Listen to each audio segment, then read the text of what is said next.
সঁচা কথাটো জানিব পাৰিলে শান্তি পাব কাৰণ হেৰুৱাটোতো মানুহজন কেতিয়াও ঘূৰি নাহে। এটা একেবাৰে সাধাৰণ একদম চিধা কথা এটা, সেই মানুহজনো একেবাৰে চাফা মনৰ মানুহ এজন আছিলে, কোনো ধৰণৰ মেৰপেচ নাছিল, জীৱনৰ ক্ৰিটিকেলিটি একো বুজি নাপাইছিল এইবোৰ কথা। গতিকে সেই কথাটোৱে আমি শুদ্ধ কথাটো একদম সঁচা কথাটো জানিব বিচাৰিছোঁ। আৰু তাত বহুত ডিষ্ট্ৰেকশ্যন আহিছে, বহুত কেছ কিবা গোটেইখন খেলি মেলিয়ে হৈ গৈছে যেন ভাৱ হৈছে এতিয়া। কিন্তু তথাপিতো আমি ন্যায় ব্যৱস্থাৰ ওপৰত আমাৰ সম্পূৰ্ণ আস্থা আছে।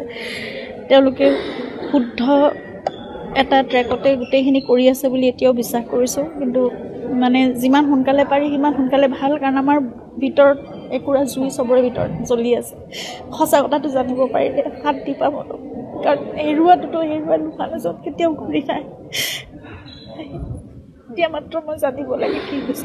কোনো ধৰণৰ পলিটিক্স, কোনো ধৰণৰ ডিষ্ট্ৰেকশ্যন, এই বস্তুবোৰে মোক এতিয়া কোনো ধৰণে এফেক্ট নকৰে। মই মাত্ৰ সঁচাটো জানিব বিচাৰোঁ, সেইটোৱে কথা। সেই মানুহজনৰ লগত কি হৈছিলে সেই কথাটোৱে শুদ্ধকৈ লাগে আৰু সেইটোৱে ন্যায় হ'ব তেওঁৰ প্ৰতি। আৰু তাৰ বাহিৰে আমি এতিয়া কি দিব পাৰিম সেই মানুহজনক? আমাক ইমান দি থৈ গ'লে সেই মানুহজনক আমি সিমানকণো দিব নোৱাৰোঁনে? সেইটোৱে মোৰ যে প্ৰশ্ন। আৰু মোক দিনে ৰাতিয়ে মোক বহুত কষ্ট দি আছে। মই মাত্ৰ জানিব বিচাৰোঁ মানুহজনৰ লগত কি হ'ল।